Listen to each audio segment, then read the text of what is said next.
Alléluia, alléluia. Bienvenue à l'IEJC International Ministry. Très bon dimanche à tous. Très bon dimanche à tous.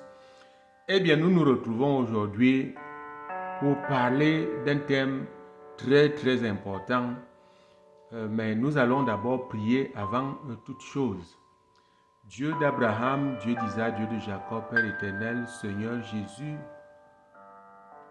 Elohim qui est comme toi, nous te rendons grâce parce que nous nous sommes levés ce matin pendant que d'autres, s'étant couchés, ne se sont pas levés. Ils sont partis une fois chacun selon qu'il avait préparé sa route. Certains sont venus chez toi, ceux qui ont accepté le Seigneur Jésus-Christ et qui ont vécu selon sa parole. D'autres sont allés ailleurs, d'autres qui l'ont rejeté ou qui l'ont accepté, mais qui ont embrassé une autre vie, étant dans la maison de Dieu. Merci Seigneur pour le souffle de vie renouvelé. Nous sommes ici pour que tu nous enseignes au nom puissant de Jésus-Christ, en amenant toute pensée captive à l'obéissance de la parole de Dieu. Je couvre cet endroit par le sang de Jésus-Christ. Et toi aussi qui me regardes, sois protégé par ce même sang, toi et toute ta famille, au nom puissant de Jésus. Et que l'ennemi n'enlève pas ce que tu vas entendre là maintenant. Au nom de Jésus, nous avons prié. Amen. Alléluia. Je suis très content de vous retrouver. Aujourd'hui, nous enregistrons cette vidéo. J'enregistre cette vidéo dans des conditions que vous imaginez. Je vous ai parlé un peu de cela dans la vidéo passée. C'est beaucoup de vie privée, vous comprenez. Donc, écoutez seulement la parole de Dieu. D'ici là, tout va s'arranger. Et puis, je peux signaler en passant que l'arche de l'Éternel a trouvé sa résidence permanente. Donc, que tous les aménagements soient donc faits. Et puis, nous serons tout à fait dans les conditions optimales pour vous offrir un service de qualité, comme on dit, dans le monde. Alléluia. Eh bien, je vais emprunter ici à un de nos followers, si vous voulez, à un de nos membres, qui m'a envoyé une question, n'est-ce pas? Cette question vient donc de Yaoundé. Avant d'entrer dans le vif du sujet, je vais t'exhorter n'est-ce pas, à t'abonner sur cette chaîne pour recevoir ces enseignements qui, n'est-ce pas, qui sauvent la vie, Je vous en prie, la vérité n'est pas trop prêchée. La vérité n'est pas prêchée. Par contre, nous sommes libres de la prêcher. Nous avons encore tous les moyens pour le faire. Donc, ne néglige rien. Abonne-toi. Partage nos vidéos. C'est très important. Et clique sur like. Laisse aussi des petits commentaires au bas de la page. Va sur la chaîne.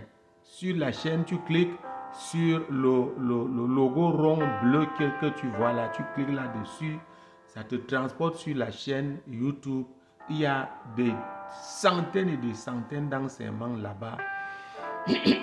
Alléluia. Eh bien voilà. J'ai reçu cette question et j'apprécie cela. Et même le Saint-Esprit, au moment où je m'apprêtais déjà à le faire, le Saint-Esprit est descendu. J'ai d'abord tout arrêté pour aller me mettre à genoux devant le Seigneur, vous comprenez? Ça veut dire que c'est très important. Quelqu'un, un membre qui nous suit depuis Yaoundé, m'a envoyé cette question. Est-ce qu'un chrétien peut perdre son salut? Ça, c'est le premier volet. Et puis, il a ajouté, est-ce que si quelqu'un meurt dans le péché, peut-il encore aller au paradis? Vous comprenez? Les deux se rejoignent, ça veut dire la même chose ici. Waouh! Est-ce qu'un chrétien peut perdre son salut? Vous savez, un de mes mentors, le prophète Tibi Joshua, disait que la maintenance du salut, c'est ça qui est très compliqué. La maintenance du salut. Le salut est une denrée très volatile. Vous comprenez? J'ai déjà prêché dessus en disant que, effectivement, quand on sort des eaux du baptême, écoutez, on est parfaitement sauvé. Mais seulement, il se trouve que le même jour, comme tu n'es pas enseigné, quelqu'un t'entraîne dans le péché et tu perds le salut. Dieu ne se mélange pas. Sa présence te quitte jusqu'à ce que tu te répandes. Si tu n'es pas encore enseigné, tu vas rester comme ça, mais quand même, il va te protéger. Il va te protéger parce qu'il sait qu'un jour, tu vas parvenir à cet enseignement-là. Donc, Dieu est tellement saint, il est tellement propre que nous ne pouvons pas être là où il est si on est souillé. Allons aux Écritures. Allons aux Écritures ici.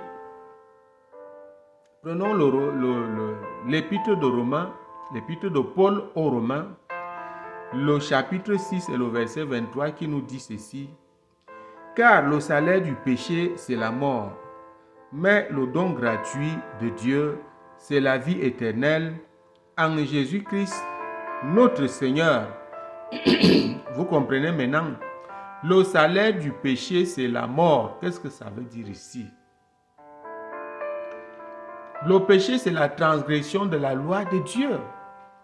Et si tu transgresses cette loi, eh bien, la Bible dit que tu es un mort. La mort est d'abord spirituelle. Vous comprenez? Avant de faire tout ce que nous faisons, les obsèques, les enterrements et toutes ces cérémonies-là, la mort est d'abord spirituelle. Celui qui vit dans le péché est un mort. Celui qui n'a pas donné sa vie au Seigneur Jésus-Christ est un mort vivant. Il existe, il ne vit pas.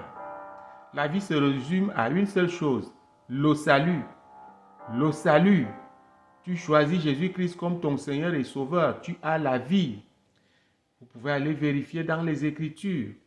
La vie, c'est ça. La vraie vie, c'est ça, elle est spirituelle. Donc le salaire du péché, c'est la mort.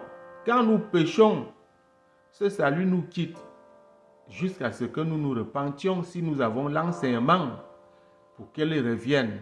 C'est la présence de Dieu. Alléluia. Le don gratuit, c'est le Saint-Esprit. Le don gratuit de Dieu, c'est la vie éternelle en Jésus-Christ notre Seigneur. Jésus-Christ est donc la vie. Tu ne peux pas vivre la vie, cette vie, mener cette vie si tu n'as pas Jésus-Christ. Alléluia, alléluia. Bon, vous comprenez que quand on devient chrétien, ce n'est pas le croiser des bras. La chrétienté n'est pas, n'est-ce pas, statique, mais c'est une dynamique. C'est une évolution. C'est une préservation quotidienne, une quête permanente de la vie éternelle. Parce que qu'est-ce qui se passe quand on est de nouveau? C'est juste des fiançailles entre le Seigneur Jésus et toi. Parce que le Seigneur Jésus est l'époux de l'Église. Aujourd'hui, est-ce que l'Église est déjà l'épouse? Je peux dire que, n'est-ce pas, à 90%, l'Église n'est même pas encore épouse. La preuve est que beaucoup de chrétiens n'ont même pas encore vu le Seigneur Jésus-Christ. Ils n'ont pas encore eu les noces avec le Seigneur Jésus-Christ. Ces noces se déroulent d'une certaine manière. Ça dépend donc de comment lui il veut les organiser. Moi, je les ai eus. Tous mes mentors ont eu ces noces avec le Seigneur Jésus-Christ. Moi, c'était vraiment une fête, comme la fête des noces. Le pasteur Benny Hinn, un de mes mentors, il les a eus par fusion. C'est-à-dire que le Seigneur Jésus est entré en lui. Voilà. Donc, mais les manifestations sont les mêmes. Donc, voilà, chers frères et sœurs en Christ, et toi qui m'écoutes peut-être pour la première fois. Quand tu nais de nouveau, quand tu deviens chrétien, non, c'est le début, c'est les fiançailles, c'est la porte d'entrée. Mais tu dois savoir une chose, tu viens là pour être transformé et tu poursuis un but. Lisons un peu le verset précédent, le verset 22. Le verset 22 qui nous dit ceci. Je crois que j'ai pris ça. Le verset 22, Romains chapitre 6, donc le verset 22, n'est-ce pas, qui nous dit donc que, étant chrétien, je vais paraphraser, nous avons, n'est-ce pas, pour conséquence, le fruit du Saint-Esprit et pour destination la vie éternelle. La vie éternelle à la nouvelle Jérusalem. Donc tu aspires à aller vivre avec le Père. Vous pouvez bien lire hein, Romains chapitre 6, le verset 22. Alléluia. Donc voilà, on ne s'amuse pas avec son salut. Le salut est une denrée, n'est-ce pas, très très volatile parce que c'est la présence de Dieu. Alors qu'est-ce que nous devons faire si nous péchons? Voilà tout le problème. Allons lire dans 1 Jean chapitre 1 verset 9. Si nous confessons nos péchés, il est fidèle et juste pour nous les pardonner et pour nous purifier de toute iniquité. Qu'est-ce que ça veut dire ici? L'apôtre Jean, inspiré par le Saint-Esprit, voulait dire ceci: si tu pêches, n'attends pas, confesse, va à genoux pour faire la repentance et confesse ton péché. Jésus-Christ le Seigneur est fidèle pour te pardonner immédiatement. Tu le fais sincèrement, il te pardonne. Il te pardonne, tu le fais sincèrement, tu es pardonné. Ensuite donc, le sang de Jésus couvre l'iniquité. L'iniquité ici, c'est les traces du péché. Chaque fois que tu vas pécher, il y aura les traces d'iniquité selon la nature de ton péché. Si tu as forniqué, ce sera les traces de fornication que le vieil homme va utiliser. Vous voyez vous-même. Le vieil homme qui te quitte le jour que tu sors des eaux du baptême, le vieil homme t'a quitté. Mais si tu vas encore forniquer, les traces de fornication qui restent, c'est ça l'iniquité. Et le vieil homme qui rôde, c'est ça ce lion-là, le lion qui rôde, cherchant qui dévore. C'est le vieil homme, c'est Satan. Il t'approche, il voit que tu as forniqué, il t'amène encore vers cette même personne-là, la sœur même de l'église. Vous comprenez? Donc, voilà ça. Il n'y a rien à faire que de se repentir, déjà même de prier pour ne pas être toujours dans le péché. Pourquoi nous devons être sanctifiés à tout moment? C'est un commandement de l'Éternel. Allons lire dans 1 Jean chapitre 1 verset 15 et 16. Mais puisque c'est lui qui vous a appelé est saint, vous aussi soyez saints dans toute votre conduite, selon qu'il est écrit, n'est-ce pas? Selon qu'il est écrit, n'est-ce pas? Vous serez saints car je suis saint. Le verset 16. Eh bien, je vais te raconter très rapidement une histoire ici qui montre qu'on peut s'appeler chrétien et surtout on peut être prédicateur, mais vivant dans le péché, mais vivant son enfer déjà sur terre. Mais on fait des miracles, on prie, on guérit les gens, on rassemble les gens, on a des chaînes YouTube et tout ça, mais on n'est pas sauvé. Je vais vous citer mon exemple personnel. Vous comprenez? Je me suis embarqué à cause des mauvais enseignements, oui. Parce qu'à l'église, on va dire, si tu ne te maries pas, tu ne sers plus Dieu. Mais ce n'est pas tout à fait vrai. On ne se marie pas n'importe comment et à la hâte. Il faut bien vérifier que la personne est libre. Libre veut dire ici que la personne n'a pas encore été dotée. Si c'est une femme que tu prends, vous comprenez? Donc, la règle s'applique ici aux femmes. Toute femme qui a été mariée, pour qu'elle soit tout à fait libre, vous pouvez trouver ça dans 1 Corinthiens, n'est-ce pas? 1 Corinthiens chapitre, je crois, 7. Vous pouvez trouver cela. Une femme qui a été mariée, pour être libre de se remarier, il faut que son premier mari parte, qu'il meure. Nous avons peur de ce mot-là, qu'il meure. En ce moment-là, elle peut se remarier, mais le Saint-Esprit conseille qu'elle doit le faire seulement dans le Seigneur. Eh bien, si tu te maries, tu ne vérifies pas ces choses. Et ce qui m'est arrivé, j'ai reçu des mauvais enseignements de ceux qui étaient autour de mon leader, lui-même n'étant pas là. Je me suis embarqué avec une personne qui avait été mariée. Oui, mais elle m'a montré l'acte de divorce. Ça ne compte pas. Ça ne compte pas, même si la personne est divorcée. Tant que son premier mari est vivant, cette femme ne doit pas se remarier. Elle doit attendre. Alléluia. C'est comme ça que un jour, je me retrouve dans la salle de jugement. Je vais témoigner de cela après. Le Seigneur assis devant moi et il y avait des anges autour de lui et 2 livres étaient ouverts. Alors, les gens étaient alignés. Les hommes d'un côté, les femmes de l'autre. Et chaque fois, les anges posaient la question au Seigneur en pointant quelqu'un de la gauche vers la droite. Les hommes étaient à la gauche du Seigneur, les femmes à droite. Est-ce que cette personne est sauvée? Quand on arrive sur mon nom, le Seigneur dit, mon serviteur là n'est pas encore sauvé.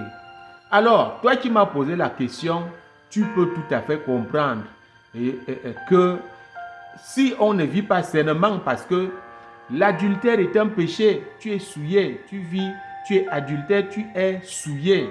Tu ne peux pas aller au paradis. Le Seigneur a donné cette réponse. C'est mon exemple personnel. Immédiatement, j'ai pris les dispositions et je me suis séparé. Vous comprenez? Je me suis séparé immédiatement. Après les prières ça a été confirmé que je n'étais pas encore sauvé. Mais la joie que j'avais, c'est qu'il a dit, mon serviteur là. Les anges lui ont demandé, comment tu peux dire que ton serviteur n'est pas encore sauvé? Voici donc la réponse. Que tu sois prophète, que tu sois évangéliste, quelque titre que tu portes, si tu ne vis pas dans la sainteté, dans la sanctification, tu es dans l'illusion du salut. Tu es un faux chrétien, il veut même d'abord te dire ça. Les gens ne sont pas sérieux. Ils sont dans le Seigneur parfois seulement pour se vanter, parfois pour escroquer. Non, soyons sérieux. Tu ne peux rien faire, tu ne peux aller nulle part. Tu es chrétien et tu vis dans le péché, péché sous toutes ses formes. Nous allons lire cette dernière écriture. Apocalypse chapitre 21, verset 27. Nous dit ceci. Il n'entrera chez elle, c'est-à-dire à la Nouvelle Jérusalem, notre destination finale. Il n'entrera chez elle, n'est-ce pas, rien de souillé, ni personne qui se livre à l'abomination, au mensonge. Il n'entrera que ceux qui sont écrits dans le livre de vie de l'agneau. Je viens de vous dire que le Seigneur était assis avec 2 livres. Rassure-toi que ton nom est toujours écrit dans ce livre-là. Parce que si tu ne te répands pas de tes péchés, ce nom est enlevé. Si la mort te surprend, pour répondre maintenant à la question du frère, effectivement, la mort te surprend sur un péché non repenti, tu vas en enfer. Non, ce n'est pas la démocratie là. Ce n'est pas la magouille. Ce n'est pas ce qu'on fait là dans le monde. On peut donner de l'argent, on passe, un dossier passe. Non. On peut acquérir un marché parce qu'on a magouillé. Non, ce n'est pas ça. Le paradis ne s'acquiert pas par de l'argent. La magouille, les connaissances et toutes ces choses, c'est ton travail personnel. Donc pour dire quoi? Le salut est une quête permanente pour être sûr. Alléluia. Je vais te laisser là et je vais prier. Au nom puissant de Jésus-Christ, je prie au nom de Jésus que la racine du péché te quitte au nom puissant de Jésus en suivant les enseignements de l'IEJC, de bons enseignements même ailleurs, en les mettant en pratique. Sois libre de la racine du péché, sois libre au nom puissant de Jésus-Christ. Nous avons prié. Amen. Alléluia. On se retrouve très bientôt et que le Seigneur te bénisse au nom puissant de Jésus-Christ. Alléluia.